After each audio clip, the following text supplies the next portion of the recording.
يا ذا الأسماء الحسنى يا خالقنا غفرانا نسألك وأنت الأسمى نأمل عفوك سبحانك. بسم الله الرحمن الرحيم. الحمد لله رب العالمين والصلاة والسلام على سيدنا ونبينا محمد وعلى آله وصحبه أجمعين. Firstly, Assalamu alaikum wa rahmatullahi wa barakatuh. Asma'ullah al-Husna and it's after Ramadan now, and we are continuing with the names of Allah Azza wa Jal. So we've covered, and if you have remembered, any of you guys have put some time in trying to remember the Asma'ullah al-Husna? Yes? No? Wallahu alladhi la ilaha illa huwa الرحمن الرحيم الملك القدوس السلام المؤمن المهيمن العزيز الجبار المتكبر الخالق البارئ المصور. Guys, come on. الغفار القهار الوهاب الفتاح العليم القابض. العليم القابض. So الفتاح العليم القابض. We're going to discover these names inshallah today. The first of these names is Al-Fattah, the one who opens, and he is the great opener. Al-Fattah. Fataha yaftahu means to open, and Fattah is mubalagha, which means that he's a great opener. He has great powers to open. Now when you say open, normally when you say something to us about opening, we'd think about opening a door, opening a can, opening one's house to somebody else. But Allah Azza wa Jal, His opening goes beyond that. His opening goes beyond that. Because Allah Azza wa Jal, He has the ghaib and He has the unseen in His hands. So Allah subhanahu wa ta'ala, He has said in the Holy Quran, وَعِنْدَهُ مَفَاتِحُ الْغَيْبِ لَا يَعْلَمُهَا إِلَّا هُ. Allah has all the keys of opening. See, miftah in Arabic means an element or a tool to open.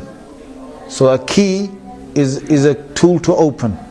You have, for example, a person who has a swiping card.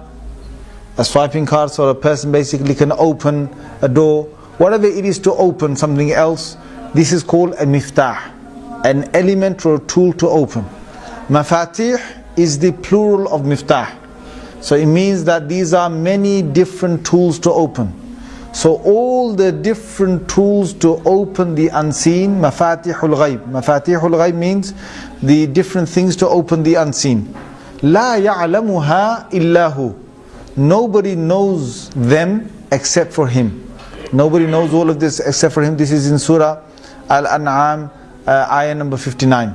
Nobody knows them except for Him. وَعِنْدَهُ. So to Allah belongs all the tools to open anything of the unseen, and He has them, and nobody even knows what they are except for Him. He is the sole possessor of those of the unseen. Now the unseen is what? Al-Ghaib is that which is hidden from the eyes of the human beings and the jinn, that which is not present also from ourselves. So I can't see the angels now, you can't see the angels, that's the ghaib. I can't see the akhirah now, you can't see the akhirah, that's the ghaib. I can't see Allah Azza wa Jalla, I can't see anything that's been hidden from me, if they're fawqa samawati or from above the heavens and below the earth, I don't know, I can't see, so it's the ghaib. Allah has the keys to open all of those. So for example, Allah Azza wa Jal, He has the ability to open whatever comes from the skies to the earth and the earth to the sky. Now there are many doorways that close the universe. The universe has got doors. Right above the end of space there are doors there, nobody can go through, nobody can come down except with the permission of Allah Azza wa Jal. So He has the element to open up that. With His hukum, with His command, the angels will open those doors or will close those doors and allow the angels to come, other angels to come or other angels to pass by. They have the ability to do that. Nobody else has that ability to do that. Not only that, this is only one element, which is to open the doorways of the heavens and to let them in. Allah Azza wa Jal has the opening of every seed. You have many seeds in the ground. Which seed will sprout? Which seed will open? Which seed will give birth to a tree? Allah has the power to do that. Allah has the power to open up any part of the earth. He has the power to open up water when He wants. From beneath the earth, the water will come and it will come onto the earth. He has the power to do that.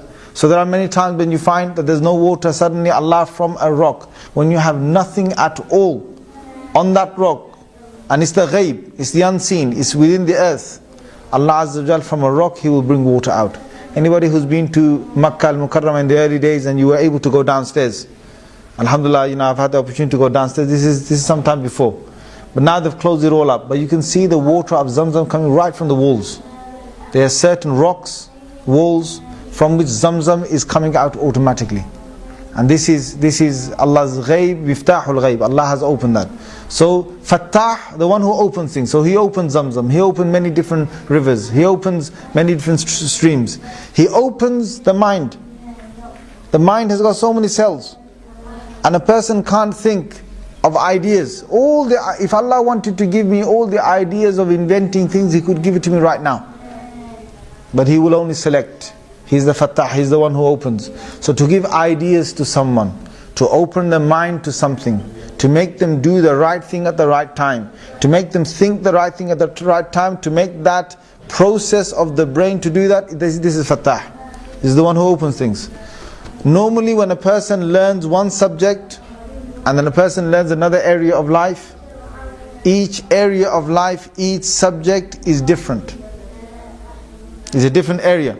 So for example, you might learn history and you might learn something else as a subject. You might learn maybe, you might be in real life. But for a historical incident, to take a lesson from a historical incident in the very time you are. So let's say today I'm going through a crisis, or I'm in a political situation. For me to have my mind open to a historical lesson, and for that to be a lesson for me today right now, this is only the work of the Fattah. He can only open the connection between two different subjects. Two different subjects. They've done a lot of tests on this, and they found that people, they tend to be very good at one subject, very good at another subject, but to link two subjects together and to move from one to another. For example, from psychology to history, from philosophy to psychology, from psychology to another one, to make the connections and to be able to see the patterns of knowledge in one and the other. This is only the work of the Fattah. One can't do that except for the Fattah. To open hearts is the Fattah. He is the great opener, and He will open hearts to the truth, open our minds to the truth and accepting the truth and so on. And of course He's the Hadi who gives guidance and so on. But Allah Azza wa Jal being the Fattah, He has many different things that He will open. مَا يَفْتَحِ اللَّهُ مِنْ رَحْمَةٍ. For example, His Rahmah in Surah Fatir, Allah has said in the second ayah of Surah Fatir, مَا يَفْتَحِ اللَّهُ مِنْ رَحْمَةٍ فَلَا مُمْسِكَ لَهَا. When Allah Azza wa Jalla, He decides to open His rahmah, His mercy onto something and send His mercy, this is called an opening. He opens the mercy and He allows the mercy to travel, to come down. When He does that, Allah says, فَلَا مُمْسِكَ لَهَا. There is not a single thing or a creature or anyone that can stop the mercy of Allah from coming down and reaching something. Nothing. لَا مُمْسِكَ. Nothing can hold it. Nothing can stop it. فَلَا مُمْسِكَ لَهُ وَمَا يُمْسِكْ. Whatever Allah holds, there's nothing. فَلَا مُرْسِلَ لَهَا. Nothing can release it. This is in Surah Al-Fatir, 35th Surah, ayah number 2. Nothing can hold it. So in this ayah in Surah Fatir, Allah has said that He opens the rahmah. Allah's rahmah is something that can be opened and it can be closed. And He's the one that can do that. So that's another aspect of this name, which Allah Azza wa Jal, He controls that from the unseen. And what we do is, when we want something to open to ourselves, what we do is we ask Allah Azza wa Jal for that help. We ask Allah for that help. We ask Him to open things for us. One of the things that Allah does is He opens the truth between people.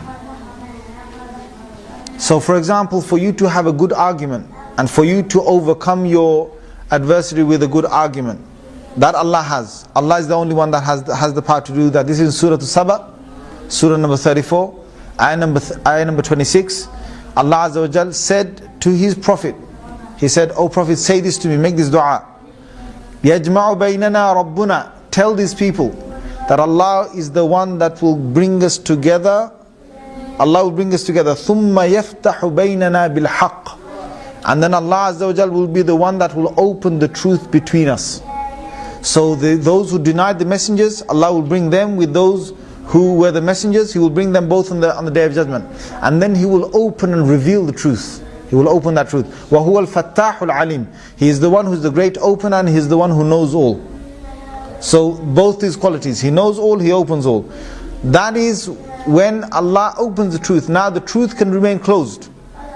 The truth, if Allah wants, can remain close to somebody's heart and to somebody's eyes. But it is only Allah Azza wa Jal that will do that. Now, Shu'aib alayhi salam, when his people told him, leave this city, otherwise, or leave the truth, leave the revelation that was given to you, leave that. Otherwise, we're going to stone you to death. And then he said, what am I going to leave this truth that Allah has said? I'm going to leave that because of the threat that you're giving me. Then he made dua to Allah. He said, رَبَّنَا افْتَحْ بَيْنَنَا وَبَيْنَ قَوْمِنَا بِالْحَقِّ.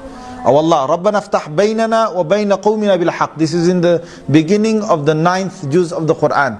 Anyone who's in a political situation and they find that people are not accepting the truth, or they're being very stubborn, they know the truth, they hear the truth, they see the truth, but they don't accept the truth. There are many people like that in the world. They know the truth, the truth has entered their heart, they've seen the truth, they've heard the truth, they know it's the truth, but they still don't want to accept the truth. There are Muslims like that. There are Muslims who, when you want to tell them to do something which is good, there are certain Muslims who play games with you. And they don't want to accept it because their whims and their desires and their ego is in the way. And it's an obstacle. There are non-Muslims who are like that. It says that there are many people that you will find that the truth hasn't opened to them. And what I want to say to you is that if you're in a similar situation where you've got families, relatives, others who you want the truth to open to, then this is the dua to make, which is رَبَّنَا افْتَحْ بَيْنَنَا وَبَيْنَ قَوْمِنَا بِالْحَقِّ وَأَنْتَ خَيْرُ الْفَاتِحِينَ. Oh Allah, oh my Lord, open the truth between me and my people. Open it. Between me and my people, open it. وَأَنْتَ خَيْرُ الْفَاتِحِينَ. You are the one who's the best in opening the truth. And He is the one, Allah Azza wa Jal, He is the only one that can do that. There is no one else that has the power to open the truth. No matter how much you try, it is only Fattah. You know, the only one who can open it. Now, the ulama, as I've said to you before, with all of these names, they've said to us that each of the name holds a secret. You don't have to find a hadith to use each of these names. These names are there for us to call Him from the Quran. Allah said, وَلِلَّهِ الْأَسْمَاءُ الْحُسْنَى فَادْعُوهُ بِهَا. To Allah belongs all the beautiful names. All the beautiful names to Allah belongs. So what do? You're supposed to call Him. Allah says, فَادْعُوهُ, call me through these names. Now what do? When you find a situation where you need an opening, say, Ya Fattah, Ya Fattah, Ya Fattah. And you will see Allah Azza wa Jalla, whatever it is, whatever you need opening, whatever you need. Maybe it's a job that you want these people to accept you in. Maybe you want to get into some place.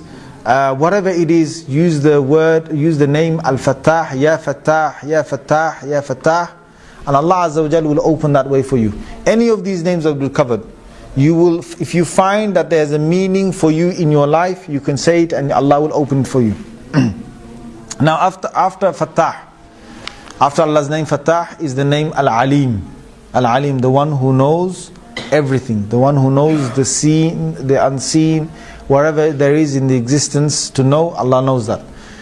Now Allah's knowledge, this next sifah of Allah, this next attribute of Allah being Al-Alim and knowing, it means He knows all, everything and anything He knows.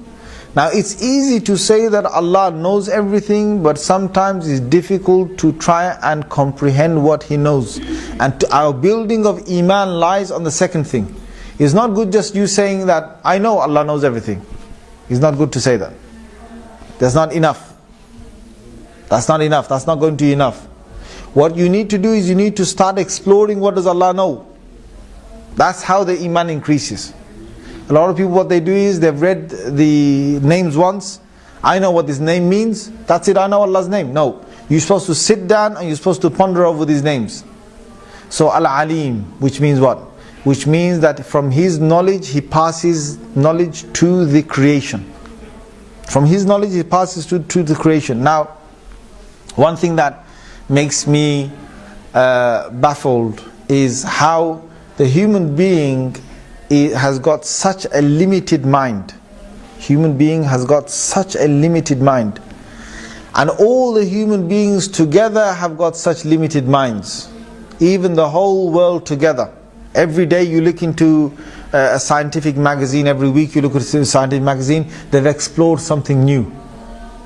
They've explored something new. They've got a new breakthrough. They've got a new thing. Today I was just reading, or was it today? Yesterday I was reading about, how they might genetically pass from 3 different human beings to 1 embryo. They might put that in so that that particular child that might have a disease, they might, give him a chance to survive. It's going to be a thing that is haram, but nevertheless, they're always discovering something new. But Allah has said one thing in the Quran, and He will say this to them on the Day of Judgment. He's already declared this in the Quran. Allah said, بَلْ كَذَّبُوا بِمَا لَمْ يُحِيطُوا بِهِ عِلْمًا وَلَمَّا يَعْلَمُوا تَأْوِيلَهُ. Allah said they have denied, all the people in the world, whatever they've denied of Islam, they've denied of the Quran, they've denied of Iman. Allah said they've denied all of this when they haven't yet discovered everything about it. Their knowledge hasn't become complete on the matter. Their knowledge hasn't surrounded every detailed aspect of that thing. So how is it that they've denied this? Now, for example, if I say to you, that I say to you, look, I've never been to America, so I'm going to deny America. I've never seen America. I've heard of America, fine, but I've never seen America. I'm going to deny. Now you're going to call me, someone who's losing. I'm going to say, no. I'm going to say to you, no, I haven't seen America, so I'm not going to believe in America. I need to travel to America. The day I travel to America, I'll believe it. It's the same as people who are saying that I have not seen life after death. So unless I see life after death myself, I'm not going to believe it. Now, okay, some people might say, well, their argument isn't the same, because from America people can come back and say that I've come back from America and it does exist. But from the Akhirah people can't come back. However, the messengers, salawatullah alayhim wasalamu, have actually travelled and they've come back. And Allah would not give everyone the opportunity to do that. The point is, you can go on denying and denying, and you can ask for evidence. But one thing is absolutely sure, which is that even if you gather the evidence, even if you have a lot of evidence, you still will go through a lot to gather all of that, to try and deny it. But how is it that you're denying something which could be the truth? How is it that you're denying something that could be the truth, and you're never going to get the opportunity to get all the information of the Akhirah, to see everything, to see Allah? Allah's not going to do that. Okay, fine, with America you can travel to America. You can book your ticket, go over there, see it, come back, and I believe in America now. Fine. Allah said you can't come to the Akhirah. Once you come to the Akhirah, you want to commit suicide and get back there, you're not going to come back. You can't come back. There's only one way. Why? Because this is a test. So now, what have you got in front of you? You've got the Quran, you've got the Messenger's lives, you've got the resources in front of you, you've got all the arguments, and you need to pick up the Quran and read it. Read it for yourself and see whether you accept it or whether you deny this. Now the ilm of Allah Azza wa Jal that He has passed down to us, that ilm of Allah Azza wa Jal is complete, but the human's own ilm and his own knowledge is incomplete. This is what the problem is. There's no problem with Allah. There's no problem with the Quran. See, scientists discover the Quran. Scientists discover science, But when they come to the Quran, or when others come to the Quran, their knowledge, their own knowledge is limited. Even limited to the extent that mufassirin, mufassirin, those who do tafsir of the Quran, till today there are mufassirin who are seeing new things in the Quran. Tafsir has not ended. When Ibn Kathir rahimahullah, he sat down and he did his tafsir. There were so many mufassir before him. But Ibn Kathir rahimahullah, he did his tafsir in a new way. Allah opened his mind, He gave him the knowledge to do his tafsir of his Quran in a new way. Before him, there has been so many different ones. Ibn Abbas rahimahullah, he had already done, radiyallahu anhuma. He had already done his tafsir. Then came the Imam Mujahid. He did his tafsir in a different way that his ustad didn't do. Ibn Abbas radiyallahu anhuma. Then came the tafsir of these early mufassirin who did the tafsir, and they did ahkam al-Quran and so on. Ibn Kathir rahimahullah came. But what about Qurtubi's tafsir? It's different. Imam Qurtubi's tafsir is different. Imam Suyuti's tafsir is different. Imam Suyuti in the 9th century came, 1 century after Ibn Kathir rahimahullah. And he did a tafsir of the Quran al-Itqan. If you look at it, you think, Ya Allah, where did he get this knowledge from? Honestly, if you read Al-Itqan, if you read his tafsir of Al-Itqan and the way he has explained the notes on the Quran and the meanings of the Quran, it absolutely amazes you. And that's why they call him the Mujaddid, they call him the reviver of that century. Now before Ibn Kathir, Ibn Taymiyyah rahimahullah, he had left a tafsir. Ibn Qayyim al-Jawziyah, he's got his tafsir. Imam Razi has got his tafsir. All of these are all different. Imam Razi did more from a philosophical side. Ibn Taymiyyah rahimahullah, he did it from his own studies of the Quran, and most of this opened to him when he was in prison. Ibn al-Qayyim al-Jawzi rahimahullah, he did it in his own way. But when it came to Ibn Kathir, he did it from the Sunnah. He mainly looked at the Sunnah and he did it tafsir. When it came to Imam Suyuti, he did it from the Lugha, or from the language, he did his tafsir. Then after that you see that a new age comes, a new mufassirin come, and they do tafsir again. Then you had Sayyid Qutb, he did his tafsir about 50, 60 years ago, 70 years ago, he did his tafsir. Fi Zilal al-Quran, in the shade of the Quran. Complete new way of doing his tafsir. His book is not like any of the other books before. He did it from a political situation, he did tafsir. Now subhanallah al-azim, one book, the Quran. And each one of these, they're all doing their tafsirs in a different way. Till today it hasn't finished. I have a tafsir home done by Imam Wahbat al-Zuhayli, who spent 40 years doing this tafsir. He's still alive. 40 years doing one tafsir of the Quran, and he's got it in 32 volumes. This is a recent scholar. What he's done is he's gathered from all the different ones before, and then he added his own tafsir inside. And he's got, mashallah, a brilliant way of looking at the Quran and doing his tafsir. It's now how many? It's now altogether how many? It's 32 different volumes of the tafsir. But it hasn't ended there. Because even till today there are scholars who are writing on the tafsir. They are making their new tafsir of the Quran, and it will not end. Now the fact is, look, Allah's Quran that He gave, and His ilm and His knowledge is complete. This Quran, one book He gave, people are still bringing new knowledge out, new tafsir out all the time. And Allah has told us, وَلَمْ يُحِيطُوا بِهَا عِلْمًا, their knowledge hasn't surrounded the Quran, so how is it that they deny the Quran? Scientists, on the other hand, they are doing their exploration of the world. They're also learning new things. How is it that you're going to deny a thing when you haven't found out everything about it? How is it that you're going to deny it? Even science will say that our conclusion can't be final until we do further investigation, if they've got further investigation to do. The point here is, Allah Azza wa Jal has given all of those scientists and everyone else their knowledge. Even their knowledge, the studies, Allah has given that. Because Allah has said in the Holy Quran, وَيُعَلِّمُكُمْ مَا لَمْ تَكُونُوا تَعْلَمُونَ. This is in Surah Al-Baqarah, ayah number 152. Allah said, وَيُعَلِّمُكُم مَا لَمْ تَكُونُوا تَعْلَمُونَ 151. He will teach you those things that you do not know. عَلَّمَكُم مَا لَمْ تَعْلَمُوا آبَاءَكُمْ. Allah said that He has taught you those things that not even your forefathers knew.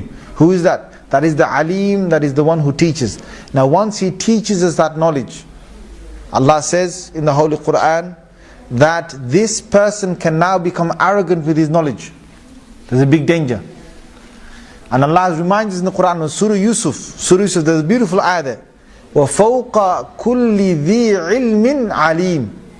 Above every person of knowledge is another more knowledgeable person. This is humbleness. Above every person of knowledge is another person of knowledge. Sayyidina Yusuf alayhi salatu salam, he said that. About why he recognized himself. And Allah Azza wa Jal said that in the Quran. Their recognition was that no matter how knowledgeable you become, you do not become the most knowledgeable person on the earth. Even if you become that, there's always a person more knowledgeable than you. Now to give you an example, Sayyidina Musa alayhi salam and Sayyidina Khidr, they are traveling.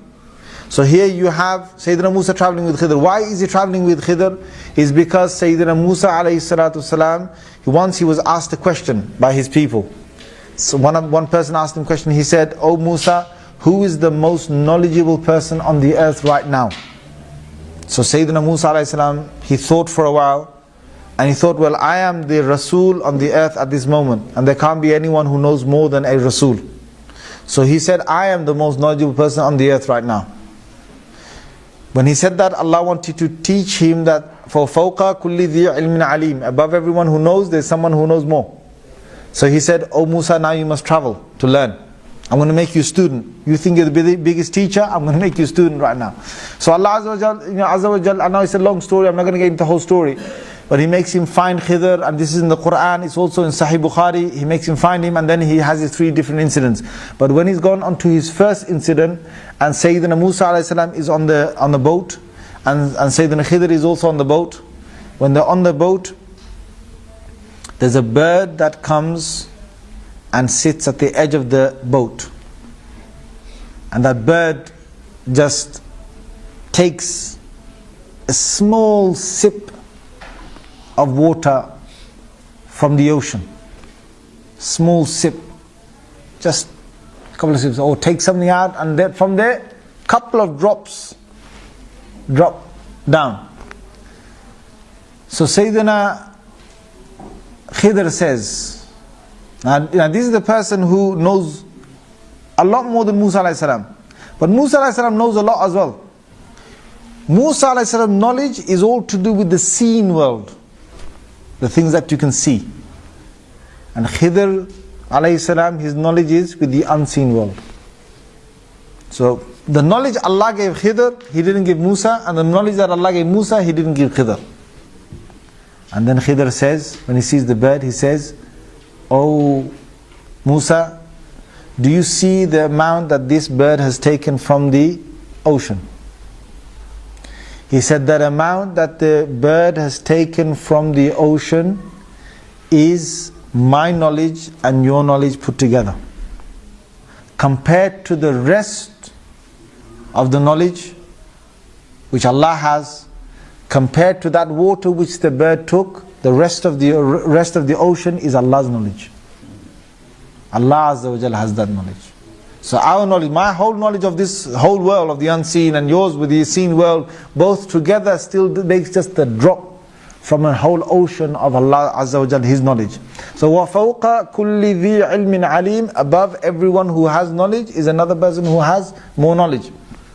And Allah Azza wa Jalla, He taught that to Musa alayhi salam. And every person who knows this principle and who knows the principle of not surrounding all knowledge becomes humble.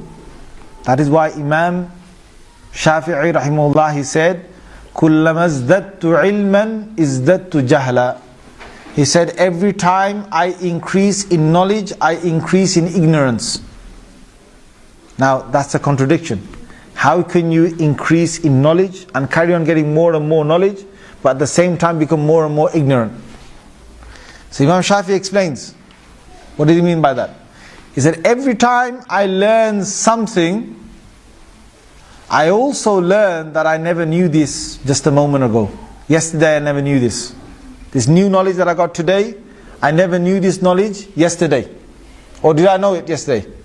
I didn't know yesterday. So yesterday, it shows that yesterday I was a jahil. Yesterday I was an ignorant person. And today I've learned this fine, but there are so many other things that I don't know. And therefore I am ignorant of all the other things that I've learned.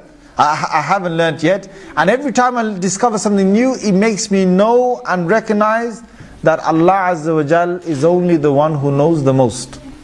And who knows everything. Who knows everything. And I am the one who just discovering a few parts here and there.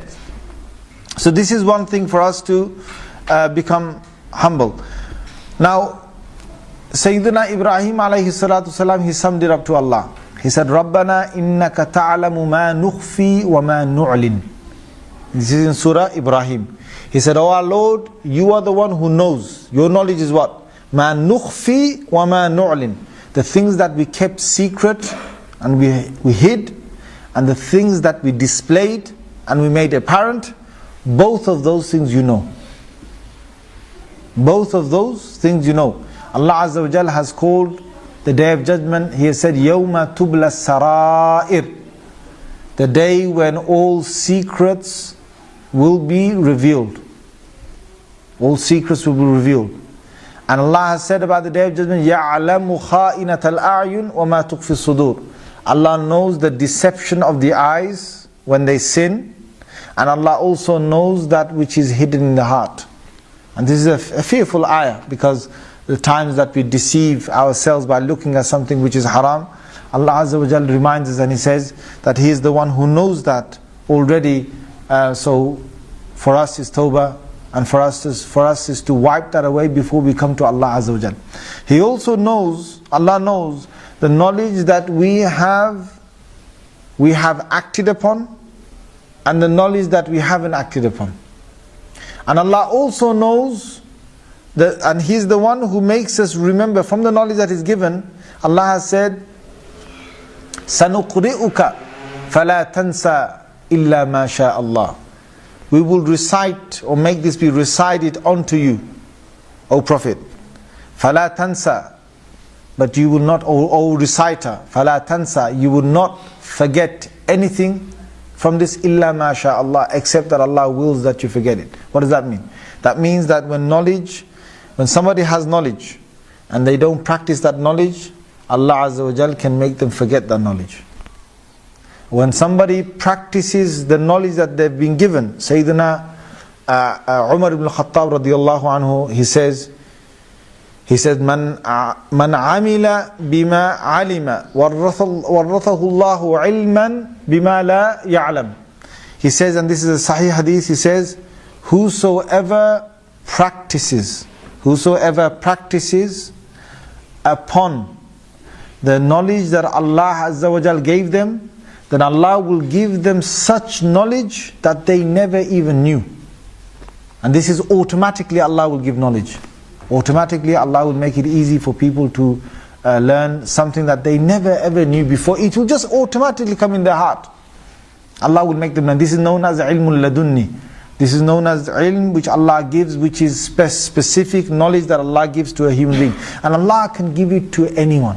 Allah can give it to anyone He wants. The secret behind that is to practice upon the knowledge that one already has. So therefore, the dua that Rasulullah sallallahu alayhi wasallam has taught us is, Allahumma anfa'na bima 'allamtana wa 'allimna ma yanfa'una.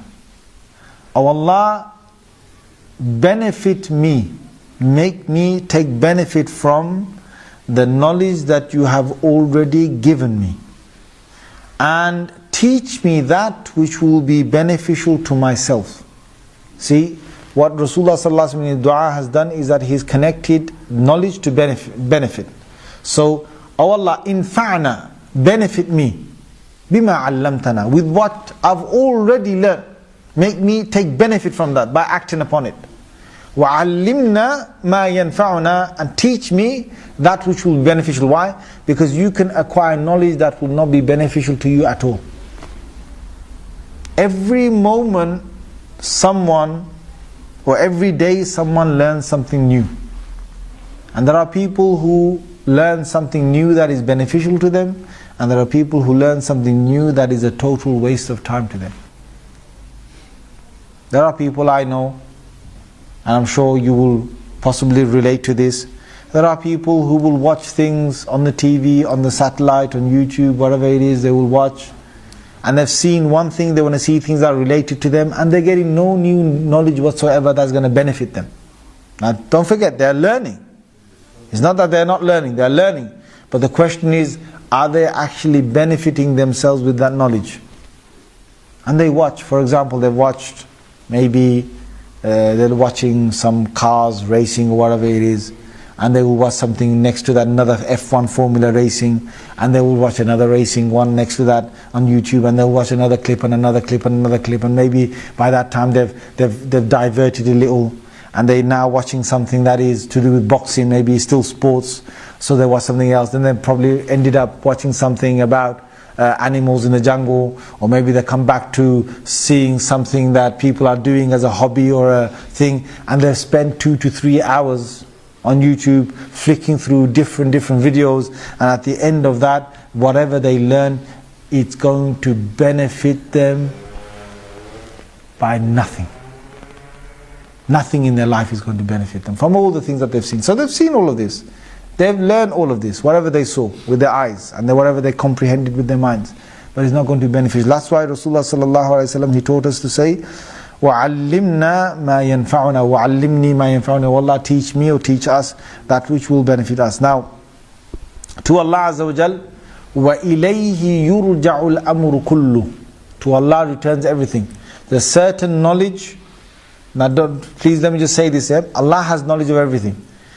There's certain knowledge that is very dangerous. There's certain knowledge that you don't want to even go into. For example, if you start using your ilm, and you start using your capacity to learn and to know things, and you delve into qadr, you delve into the things and fate and predestination, you're going to lose yourself. You're going to, like Sayyidina Ali said, he said, Bahrun Amiq Taghraq. He said, it's a very deep ocean, you will get drowned in it. So there's no point of going through that knowledge. There are certain knowledges in the world, absolutely corruption. For example, the knowledge of learning how to do black magic is in Surah Baqarah. Surah Baqarah, Allah said, He sent 2 angels to the earth, and He said that He will teach them. Why did they come? They came to show them the difference between a prophet's miracles and magic of the magicians. They wanted to teach them the difference. They wanted to say, look, this is how magic works, and this is something that you can replicate. But what the messengers are doing, you can't replicate. You can't do. Therefore, that's why it's called a miracle. So they had to come down to the earth and teach them. In the time of Sulaiman alayhi salam, they had to teach them that, look, this is how magic works. And the moment they taught them how magic works, they told them, don't do this, but I was just teaching you how to do it. But when you tell people don't do it, what do? They want to do it. So they started to learn that, and they started to propagate. And then they did it for reasons that were unlawful. يُفَرِّقُونَ بَيْنَ الْمَرْءِ وَزَوْجِهِ. They started to split a husband from his wife through black magic and so on. This is knowledge on the earth, but this is corrupted knowledge. That's why straight after that Allah said, Allah Azza wa Jal, He said, وَيَتَعَلَّمُونَ مَا يَضُرُّهُمْ وَلَا يَنْفَعُهُم. They are learning things that are really harmful to them and not beneficial to them at all.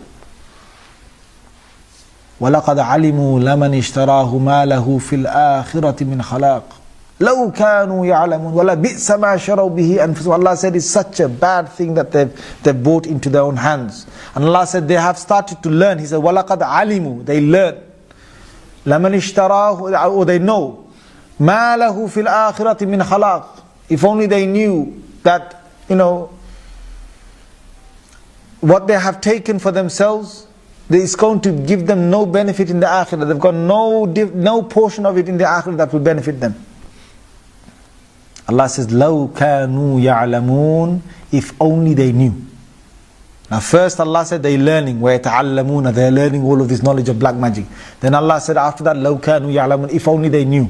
First Allah said they know, وَلَقَدْ عَلِمُوا, they do know this. And then Allah said, if only they knew.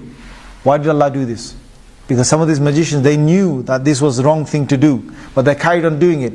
Allah first established knowledge for them, and then He said they have no knowledge. If only they knew. Why did Allah do that?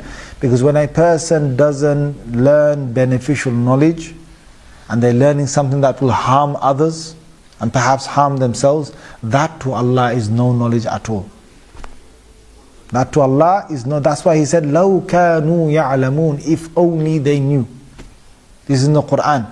So when people hoard knowledge, one thing today is to hoard knowledge, either on paper or on, CDs, DVDs, drives, microchips and libraries and books, whatever. Hoard the knowledge. To Allah Azza wa Jal, if the person doesn't act upon that knowledge, uses that knowledge, then that is, Allah has said, كَمَثَلِ الْحِمَارِ يَحْمِلُ أَسْفَارًا. It's like a donkey that will have a whole load of pages on his back. Allah said that in Surah Al-Jumu'ah, 62nd Surah of the Quran.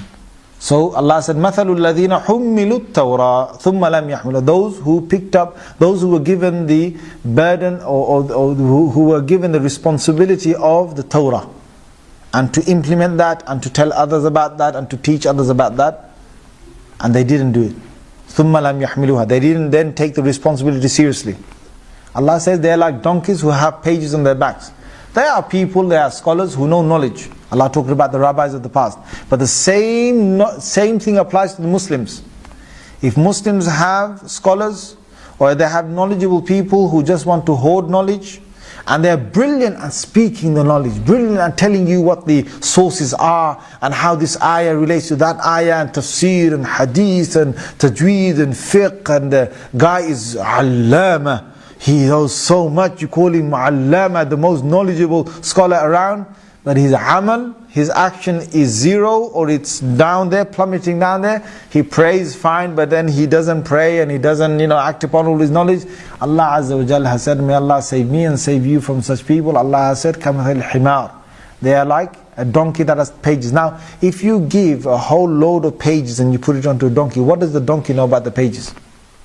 All the donkey is doing is carrying that knowledge on its back until to another place where the knowledge will be given away to somebody else. So these scholars in Allah's eyes, all they're doing is, they've taken from their ustad, their teacher, and they're carrying it to certain students. That teacher, they took it off, he benefited from it. This scholar, the allama who knows so much, he took it, he carries it like the donkey, he doesn't benefit himself, and he gives it to the other people. They benefit. The new students of his, they benefit. The ustad of it, his teacher, he benefited. Or his teachers, they benefit. In between, there's this person Allah calls a donkey. Allah says he doesn't benefit from it. He's just a donkey that's carried the knowledge from one to another. That's all his job is. That's all he's doing. He's doing nothing more than that. Now that should wake us up, in the sense that the knowledge that I've got, to practice upon that. Now I will tell you brothers, and I will tell you sisters that are listening, knowledge of Allah Azza wa Jal is vast. You can learn, and you can learn, and you can learn, and you can learn till you get to your qabr, to your grave. And if you wanted to carry on learning the knowledge that Allah has put on this earth, and you've got the chance in your grave to learn, you can learn until the day of judgment. And you can carry on learning all the way till you get to Jannah or Jahannam, whatever it is, right? But you will never be able to finish the knowledge on this earth. That's how much there is to learn. So what do we have to do? We have to become now wise in what we choose to learn and what we choose not to learn. That's why Rasulullah sallallahu alayhi wasallam, one of his duty was يُعَلِّمُهُمُ الْكِتَابِ. He will teach the book, fine, but then he will teach wisdom, the application of knowledge. Wisdom is the application of knowledge, where to put that knowledge. So when I've learned what is beneficial, what is not beneficial, for me to know what to do in life, what not to do, for me to know how and when to apply my knowledge, that is hikmah, that is wisdom. So every prophet came with wisdom, with the knowledge that they actually possessed. Now Allah Azza wa Jal, having His knowledge, inna rabbaka yafsilu baynahum yawm al-qiyamah, Allah has said, on the day of judgment, I will make it absolutely clear to you between all the things that you used to dispute about, all the things. So there's certain things that I don't understand today. I shouldn't break myself, make myself feel miserable because of the fact that I don't know this. No. Allah Azza wa Jal, He will reveal everything on the day of judgment. His knowledge will be displayed on the day of judgment. Anything that didn't make sense will make sense. There are so many questions people have. Some of these questions I've already covered in previous things, but for example, when Allah Azza wa Jal, He knows exactly what's going to happen on the day of judgment. He knows what my inside was. He knows what my history was. He knows what every single choice that I made was. When Allah Azza wa Jal said, knows all of that, but then at the same time, He doesn't do dhulm. He doesn't commit oppression. So when Allah doesn't commit oppression, and He knows everything I've done, end of the day, when I get to Him on the day of judgment, He's already declared to me in the Quran, there's going to be no excuse for you on the day of judgment. The only thing you can have is my forgiveness and my mercy. So I can't sit here and start to deny Allah or make myself feel miserable because there's a knowledge that I don't understand. How is it that Allah knows all about me and my future and He doesn't want to stop me from going to Jahannam? How is it that He's going to, on the day of judgment, this will happen, that will happen? When I was a person that had this unfortunate thing on the world and that unfortunate miserable thing, I was restricted with this thing and that thing. All of that will leave to Allah Azza wa Jal. And He will explain to us on the day of judgment. So one last thing with Al-Aleem, or the fact that Allah Azza wa Jal, He knows everything, is the case that I am going to take knowledge from whatever I can beneficial from Allah Azza wa Jal and from the best sources that I can find. And please don't think that only the Quran and Sunnah have beneficial knowledge. Beneficial knowledge is anywhere in the world. Anywhere. It could be in science, it could be in maths, it could be in English. It's all beneficial. If it wasn't beneficial, if these weren't beneficial, if this wasn't beneficial, yeah? أتكلم معكم الآن بالعربية وأكثركم معظمكم لا تفهمون كلامي. If Arabic was the only beneficial thing, and if Quran was the only beneficial, then let me speak Quran, let me speak Arabic to you. Most of you wouldn't understand.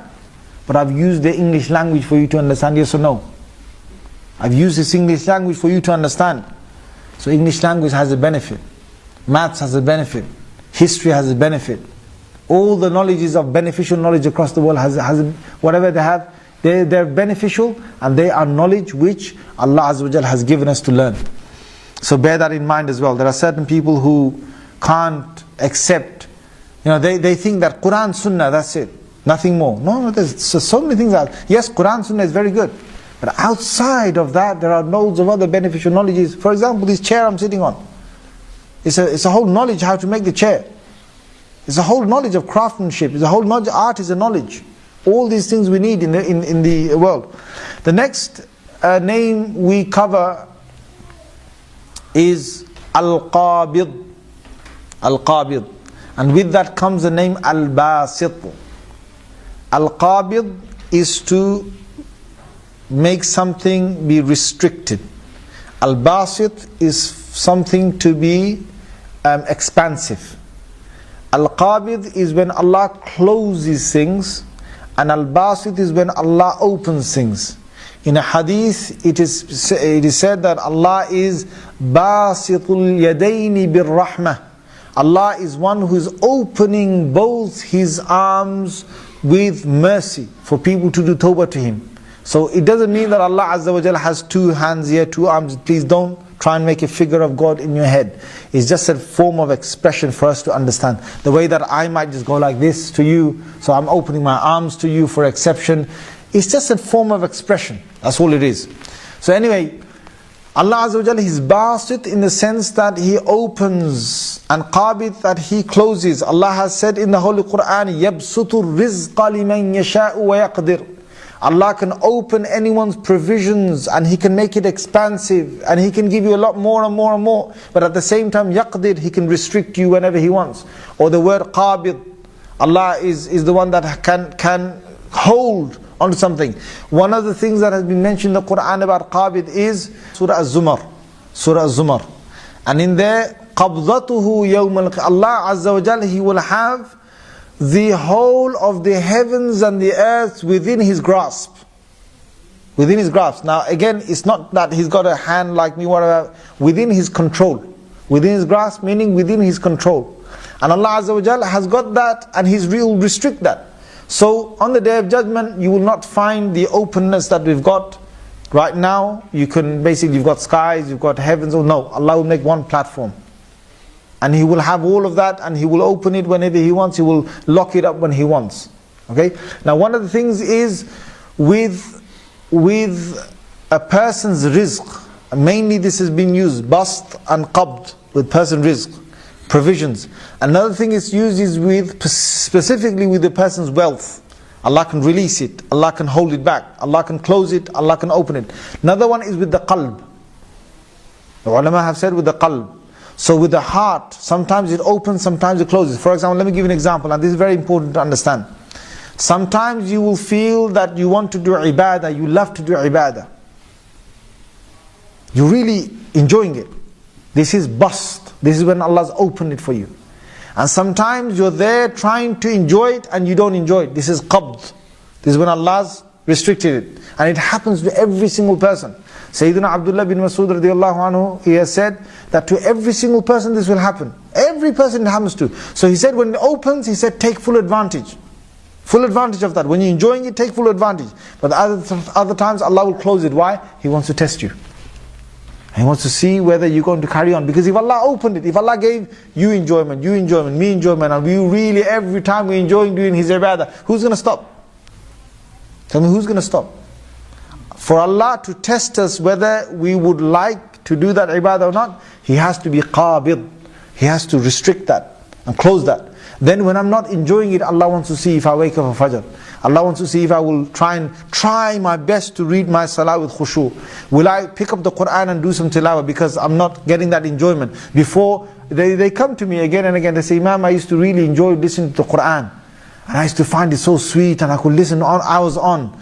And now I'm not getting that same feeling inside me. Well, a clear explanation is qabd. And after a little while, 2 weeks later, 3 weeks later, there's going to be bast. Allah's going to open it again. And then He'll close it and open it and close it and open it. And each time He's testing us to see which one of us does it. Now it's not whether, some people think that now maybe Allah's angry with me, maybe I'm far away from Allah, maybe Allah doesn't love me. No, it's not that. It's not that at all. For you to know that Allah is loving you, is the fact that you're continuously doing it. Whether your heart opens to it or whether you feel a restriction, for the fact is that you are doing it constantly in all days, whether it's sunny, whether it's rainy, you're always doing it, you're doing your ibadah for Allah, that is a sign that Allah loves you. But if you suddenly say that when I enjoy it, I'm going to do it, and when I don't enjoy it, I'm not going to do it, that's not a sign that Allah loves you. So this is to do with Allah Azza wa Jal being the Qabid and being the Basit. And in many other things, Allah Azza wa Jal can expand and He can open, whether it's armies of the world, whether it's dynasties of the world, or it's closing them, whether it's countries, whether it's assets, whether it's mal, whether it's something, belongings that you have, whether it's family, whether it's relatives, Allah Azza wa Jal can expand and He can close as well. Jazakumullahu khair. Wa akhiru da'wana alhamdulillahi rabbil alameen. So we'll come to the name Al-Qabid, Al-Qabid, Al-Basit. Both of those we'll cover. Next week we will start from Al-Khafid, Al-Rafi', and we will move on from there inshallah azza wa jal. Please try and remember these names. I'll see you inshallah next week around the same time. Jazakumullah khair.